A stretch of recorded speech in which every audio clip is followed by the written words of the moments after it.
สมมติว่ามูเนาะมีมูอยู่พุ่นเนาะสมมติว่ามีมูเขาเข้าหมอเนาะ My friend now my friend is in มิตรภาพ hospital so please tell me like excuse me how can I get to to อย่าง to มิตรภาพ hospital เห็นบ่สมมติว่าเราฮู้สถานที่แล้วเด้อกรณีฮู้สถานที่เราใช้คำว่า there ก็ได้เนาะสมมติอาจารย์ว่าคือเมื่อกี้นี้เราฮู้สถานที่แล้วเนาะเราฮู้ว่าหมู่เฮาอยู่ไสเนาะ My friend is in มิตรภาพ hospital เนาะ so can you please เนาะหรือว่าจังซี่ก็ได้ excuse me เนาะบ่ใส่ก็ได้เด้อ how can I get there เนาะสมมุติเฮาใส่ฮู้สถานที่เราใส่ there เลยเด้อบ่ใส่มันจึงบ่ซ้ำกันเนาะ Now my friend is in คาดหลวงเนาะอยู่หมู่เขาอยู่พุ่น how can I get there เห็นบ่อยู่พุ่นเนาะเฮาสิไปอยู่พุ่นไปคาดหลวงได้จังไดเนาะได้แนวใดไปจังไดแต่ว่าเคลียร์อยู่ตัวเสียงเนาะมันยากๆนะ how can I get เนาะ how can I get there how can I get to got to เนาะ go to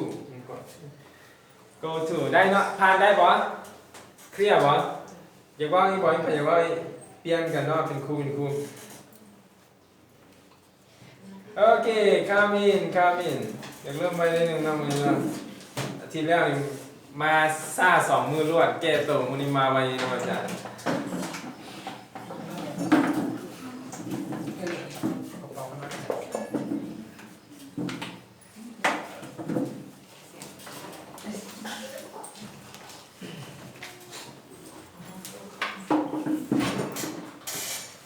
อันนี้คล้ายๆกันนะ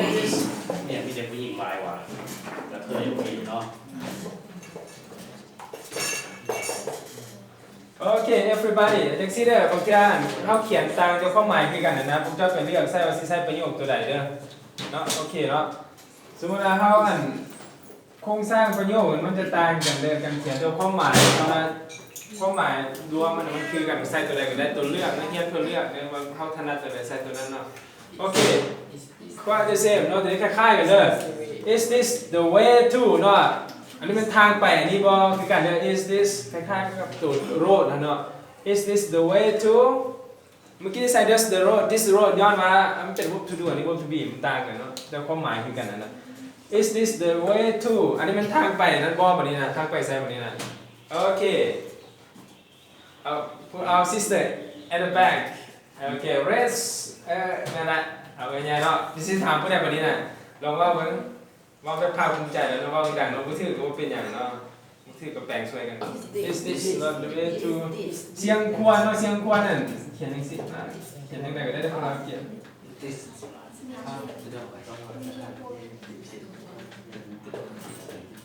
ก็บ่อยากว่าเสียงควรเขาใส่บูดาพาร์คเนาะบูดาพาร์ค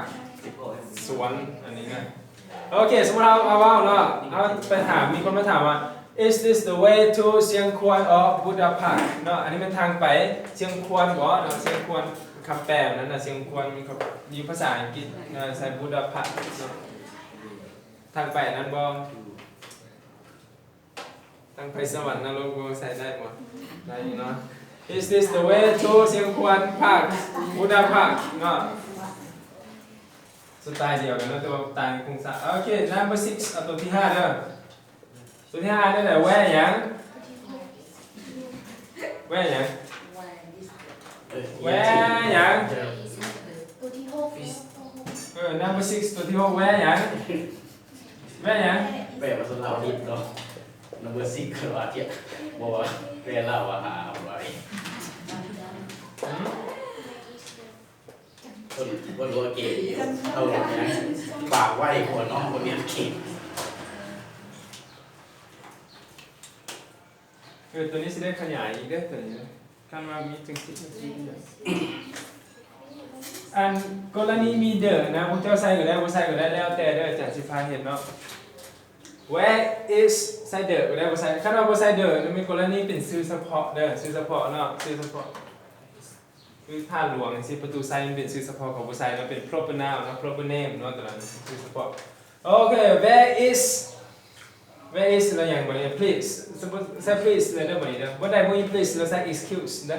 excuse me เนาะใส่ please ข้างหลังมันสุภาพขึ้นเนาะ where is the อย่างบ่นี้น่ะเฮาจะไปถามหยังกรณีเฮาใส่ the นี่มันใส่กับสิ่งของที่เฮาฮู้จักกันดีเด้อเป็นที่ฮู้จักกันดีระหว่าง2คนระหว่างผู้ที่เฮาเว้านำเนาะ where is the อย่างบ่นี้น่ะใส่ the ก็ต้องบ่ใส่ก็ได้เด้อตัวนี้ ตอนนั้นเป็นมือเด็ด เอาอยากใส่เดือดได้บ่โอเคcome inเอาอยากใส่เดือดได้บ่ได้เนาะใส่เดือดก็ได้เดี๋ยว where is อย่างวันนี้นะ where is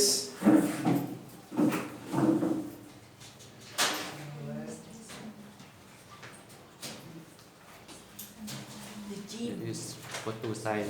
Monument ห้างค่าทั่วไปบ่ห้างค่าเดี๋ยวนี้มีหลายเรื่องบางทีแบบภาษาอังกฤษเราใส่ซีซัพพอร์มันสมมติว่าเจมากก็ใส่เจมากเลยนะเป็นห้างค่าขั้นเอ็มพอร์มากเนาะเมื่อก่อนนะแต่ว่าใส่ทั่วไปเรา is the shop ใส่สต็อกนะซูเปอร์มาร์เก็ตก็ได้ครับซูเปอร์มาร์เก็ตแบบมันจะใหญ่กว่าห้างตัวนี้อีกเนาะซูเปอร์มาร์เก็ตซูเปอร์ใหญ่ในห้างใหญ่มันอยากครบเครื่องนะใส่สต็อกก็ได้เนาะสต็อกใส่ช็อปก็ได้เนาะช็อปเป็นสต็อกก็ได้เนาะ where is the shop or store เนาะห้างขายเกลืออยู่ใส่เด้อ where is please เนาะอันใส่ please เนาะเด้อตัวนี้เนาะมันสุภาพใส่ก็ได้บ่ใส่ก็ได้เนาะใส่มันดีเนาะเป็นถามผู้อื่นเด้อแล้วห้างอันนี้มาห้างทัวร์ไปเด้อว่าห้างอยู่ใส่เนาะแล้วเอาอยากใส่เป็นห้างเกลือห้างอย่างใส่ทางหน้ามันเด้อเอาซื้อที่มันขายแล้วมาใส่เนาะ the shoe shop ห้างขายเกลืออยู่ใส่เด้อ book shop เนาะมันเป็น book store เนาะใส่ book store แล้วก็ห้างอีกอย่างนี้ห้างอาหารต่างหากได้เนาะบ่ใส่food shop เลยเนาะใส่ restaurant เนาะห้างอาหารเนาะบางตัวมันก็มาตัวตายตัวก็ภาษาเนาะฉะนั้นเฮาไปผสมจังซี่บ่ได้บางตัวผสมได้บางตัวผสมบ่ได้เนาะ where the shoe shop เนาะห้างขายเกลืออยู่ใส่ห้างขายยาวนั่นแหละวันนี้น่ะแม่เนาะเป็นไข้เนาะสิบ่รอดเลยเนาะอยากได้ยาแห้ง where is เลยหยังห้างขายยานั่นแหละ Pharmacy ห้างขายยาอยู่ใส่เนาะ where is the Pharmacy. how do you spell pharmacy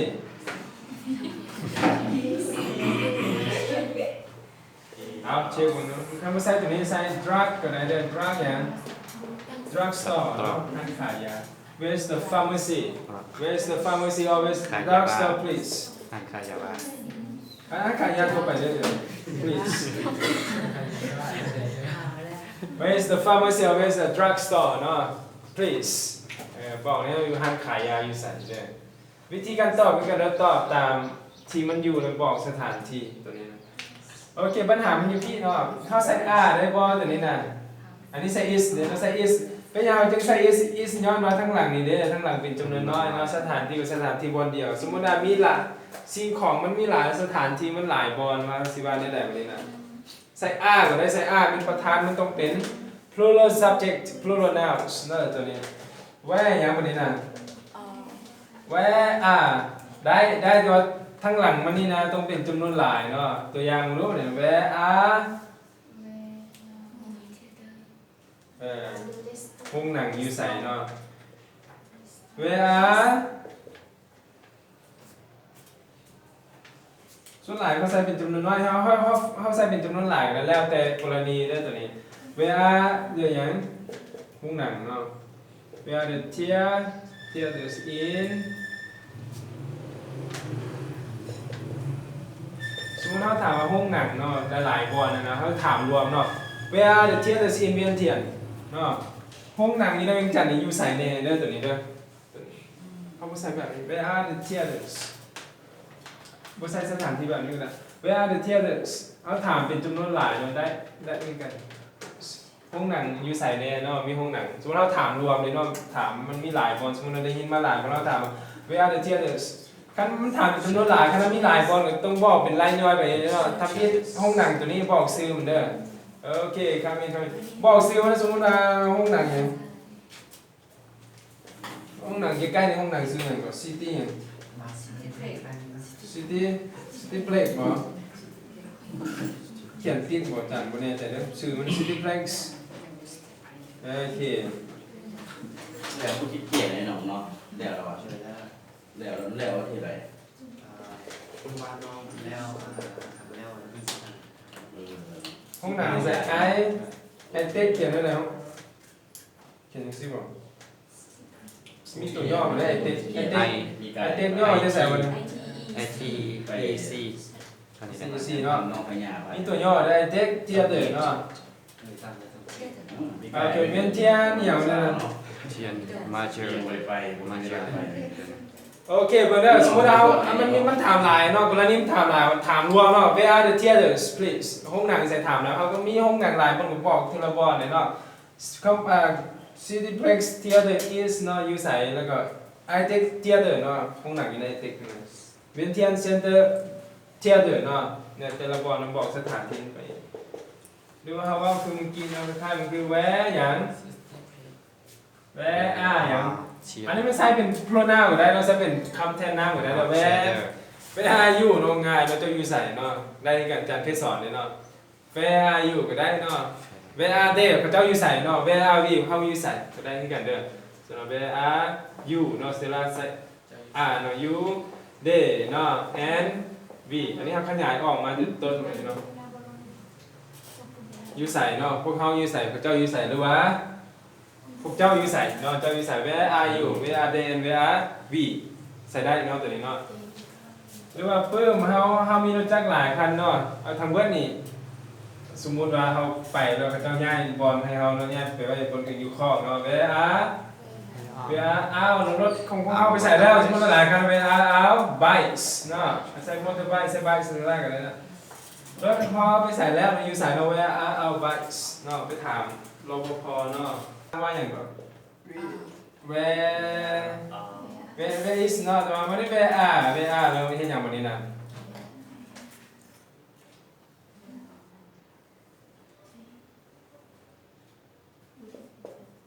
ใส่เด็กก็ได้นะ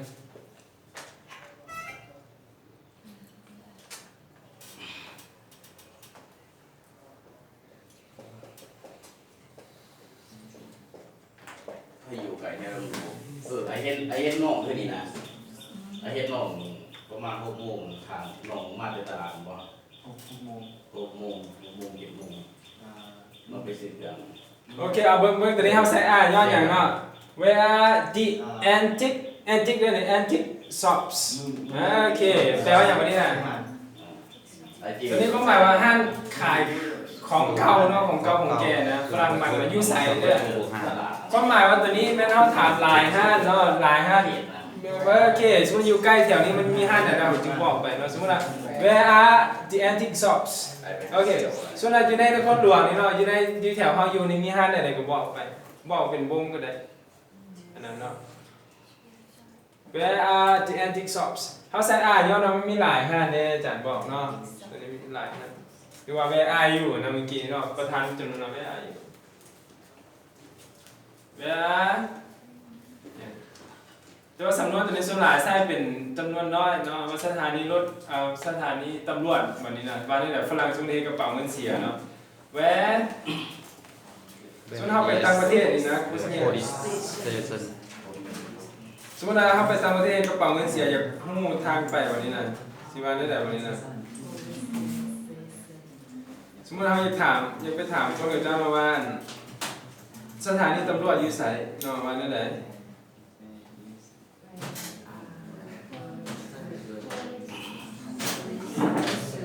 สถานีตำรวจอยู่ไสวันนี้นะ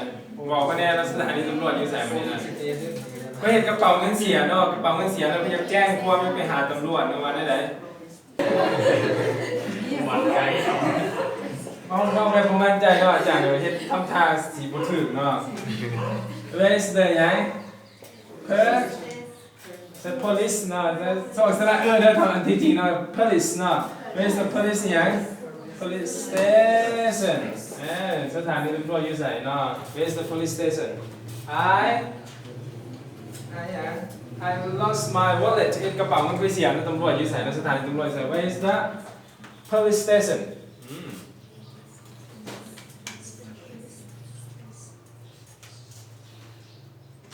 เวลาตอบสถานที่มันนี่เนาะแต่ว่าตรงหูเลยนะหูสถานที่หลายอย่างว่าเอามาแทนเป็นสถานที่ก็ได้แบบนี้นะโอเคตัวนี้เคลียร์บ่ตัวนี้นะได้เนาะผ่านได้บ่ station ผ่านได้เนาะ number ยัง number 7เนาะบ่7เด้อ number 7เดี๋ยวพอขอที่ number 7อ่านได้ไหน ที่ตัวเทิงน่ะ which เด้อไม่ใช่ which เด้อเป็น which where which way is me please ป่ะมีเนาะเด้อแล้วมันใส่ยกเว้นไว้เด้อใส่เด้อนี่ทางหน้านี่นะใส่ please อันนี้ก็ใช้สถานที่คือเก่าแล้วเรา follow direction and place คือเก่าสมมติว่าเราไปทางเราเห็นทางแยกเราสองแยกแบบนี้นะบางเอิญเรามีสองแยกแบบนี้เราอยากไปถามตัวเลือกด้วยตัวนี้เด้อว่าทางไหนมันแมนทางกันไปนี่อันนั้นเนาะอธิบายได้ไหนสมมติเราไปมันมี3-4แยก5แยกเนาะหรือว่า2ทางนะทางซ้ายทางขวาส่วนเราไปอยู่ทางกลางเราถามว่าทางไหนไปทางอันนี้เรา which way is เส้นสถานที่เด้อสมมติว่าเราไปฮอดไฟแดงคนพะเดาเนาะแล้วก็มีแยกซ้ายขวาแล้วถามฮอดไฟแดงเนาะเพิ่นเขาถามว่าทางไหนไปทางท่าหลวงวันนี้สิว่าได้ไหน way is the ท่าหลวง ใส่สถานที่มัน which way is ท่าหลวงเนาะท่าหลวงทางไหนความหมายนะ which way is ท่าหลวงเขาบ่ใส่เด้อเพราะว่าท่าหลวงมันเป็นชื่อเฉพาะเด้อเนาะอันนี้บอกสถานที่เขาไปถามตัวเลือกเนี่ยว่าทางไหนไปทางนี้ทางนั้นเขาบ่แน่ใจสมมุติว่าเขาไปฮอดแยกเนาะ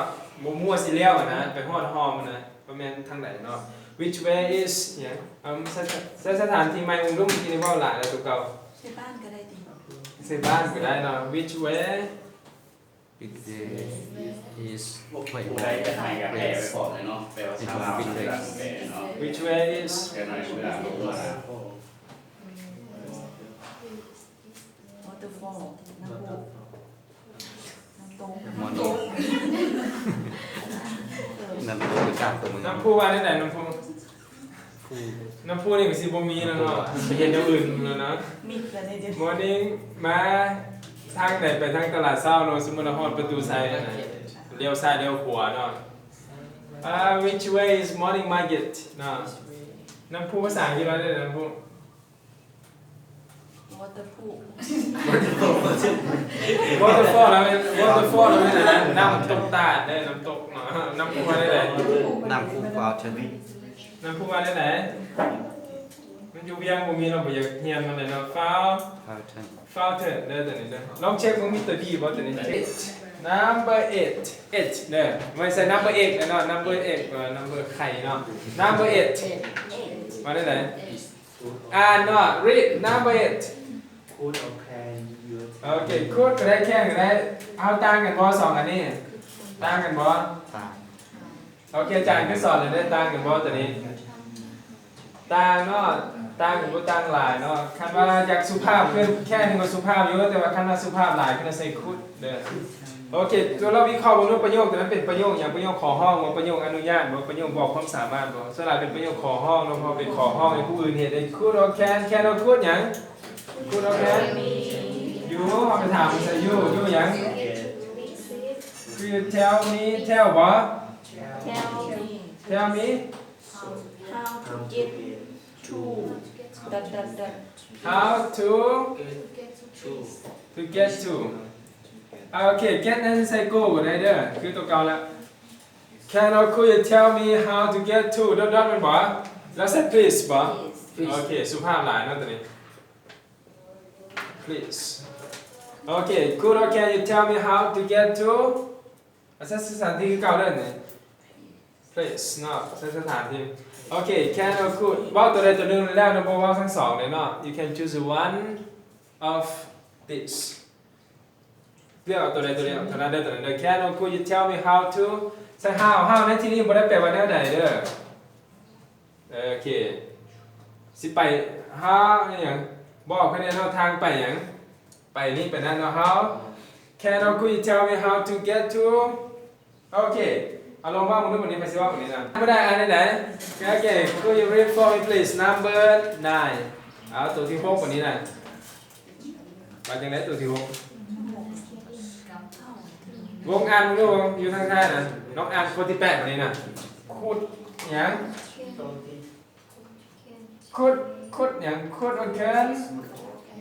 ยูแคนยูเทลมีเดอะเวทูทูชื่อมีเว tell me หยัง เดอะเว the way the way the way ยัง to please the way to แล้วก็ the dot ดิมีจำบ่ to ใส่ place คือการสถานที่เนาะความหมายคล้ายๆกันนะตัวนี้ใส่ตัวใดก็ได้เนาะ to ยัง please okay cool can you tell me the way to ใช้สถานที่ใช้สถานที่อย่างวันนี้นะเสิร์ฟว่ามึงรู้วันนี้นะจะสิถามอะไรถามได้เลยวิธีเฮียนทางมีเฮียนอยู่พี่ละเป็นสุดเลยเด้อบุไปเฮียนบนใหม่เนาะบนใหม่เราไปใส่งานเลยเด้อnumber 10ใส่ได้ไหน number 10วันนี้นะ could or เด้ออันนี้ slash ตัวนี้หมายถึง or เด้อหรือเนาะ could or can ยัง you คือเก่าเราถามผู้อื่นเนี่ย you ยัง tell me มีแต่ tell นะ tell me มี tell me tell me ยัง ฮะอันนี้อะไรตัวนี้ Could you tell me where ยังมี where บ่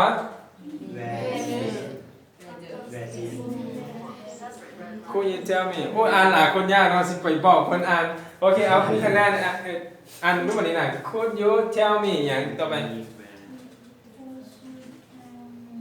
where ต่อไปให้กันบอกอาจารย์ต่อไปนี่เนาะ Could you tell me อยู่ในโทรศัพท์เนาะ Could you tell me where ตัวนี้บ่ where this บ่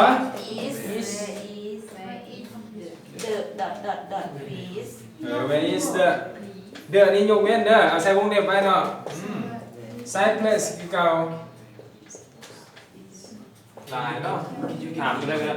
Could okay tell me where is อยู่ใส่เด้อตัวนี้เอาอยู่ใส่วันนี้นะเอาลองว่ามึงดู นี่สิ ถือหรือเปล่าตัวนี้ถือหรือตีใจเขียนถือบ่ Could you tell me where is เอาคนไหนสิว่าวันนี้นะ Could you tell me where is หอประชุมแห่งชาติอยู่ใกล้ๆนี่เนาะวันนี้บอกมันถือเด้อนั่นแหละวันนี้นะ Could you tell me หอประชุมแห่งชาติไว้นั่นไหนอ่านมือรู้จักเงียบเงามาเดิมเลยเนาะอ่านให้มันสี Could or can ที่เก่าเลย Could or can give okay give me the direction อะไรได้ the direction to the dot and please โอเคอันนี้อันเดียวข้อหมายว่าบอกอันนี้เนาะบอกทางไปอันนี้ได้เนาะข้อหมายว่า could or can you give me the direction ทางเบิร์ดที่ว่ามามีแค่นคูณมันใส่ตัวใดก็ได้ข้อหมายคือกันเด้อแล้วแต่เขาสะดวกเนาะท่านนัดตัวใดใส่ตัวนั้นไปเป็นประโยคทางเลือกเนาะ optional sentences เนาะ can or could you give me the direction to อย่าง to place หออย่างนี้บัดนี้ไปซ่อมหออย่างเงี้ยมึงเนาะ ครับเอาถ่ายรูปเพิ่นนะครับมันมีแปลกเนาะนั่งอันมาเนาะถ่ายทีละรูปแล้วค่อยมาเนี่ยมันจะเป็นนางขัน หลังบ้านขันตลอดกัน ขันอยู่ล่างวานนะโอโยโอ โอเคเอาไปเลยสิว่าวันนี้นะ Can or could you give me the direction the direction to อย่างวันนี้นะ to สถานที่สำคัญมีอย่างอยู่ในไปซ่อมกันรู้ กระทรวงยุติธรรม ส่วนยุติธรรมเป็นไรกระทรวงมึงจะได้บ่หรอบ่ เนี่ย อาจารย์สิบอกเลยอย่างน้อยหน่อยบ่ฮู้อย่างของฮู้อย่างฮู้บ่ตัวเองเฮ็ดเวียกเป็นภาษาอังกฤษเนาะอย่างน้อยก็คันบ่ได้เรียนบ่เรียนมาเรียนอีหยังเป็นภาษาอังกฤษเรียนสาขาหยังเฮ็ดเวียกหยังเป็นภาษาอังกฤษเลยเพราะว่าเวลาแนะนำตัวได้เว้าเลยเนาะแนะนำกันเวลาไปของประชุมนำคนต่างประเทศเขาเว้าเขาจะถามเฮ็ดเวียกอีไสเนาะสำหรับซุมนึงบ่ซุมแม่เนาะโอเค number 12วันนี้นะเอาไปเที่ยวอ่านไว้วันนี้นะสิไปรวดเนาะวันนี้เนาะรวดไปเลย Could or can Could or can you tell me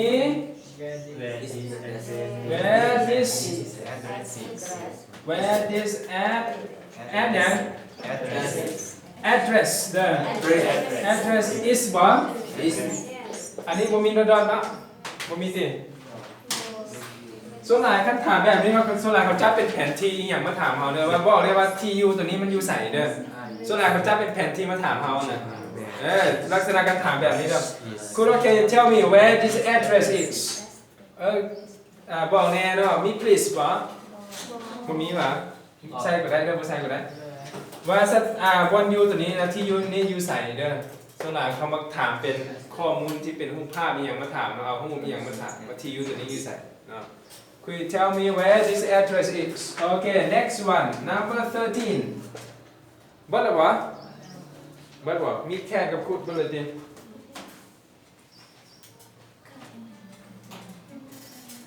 แค่กับคุดบัดวะวันนี้นะ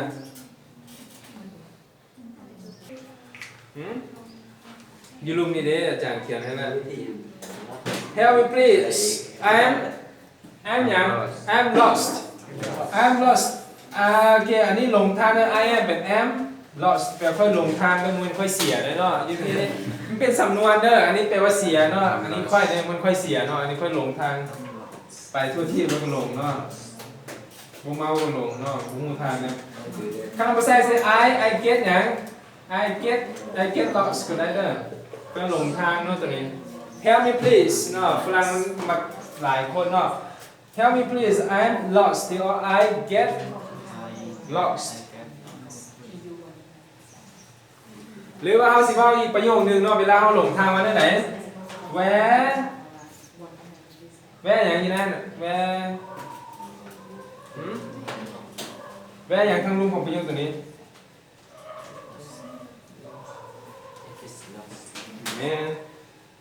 นี่นะตัวนี้นี่ Where แหละ I am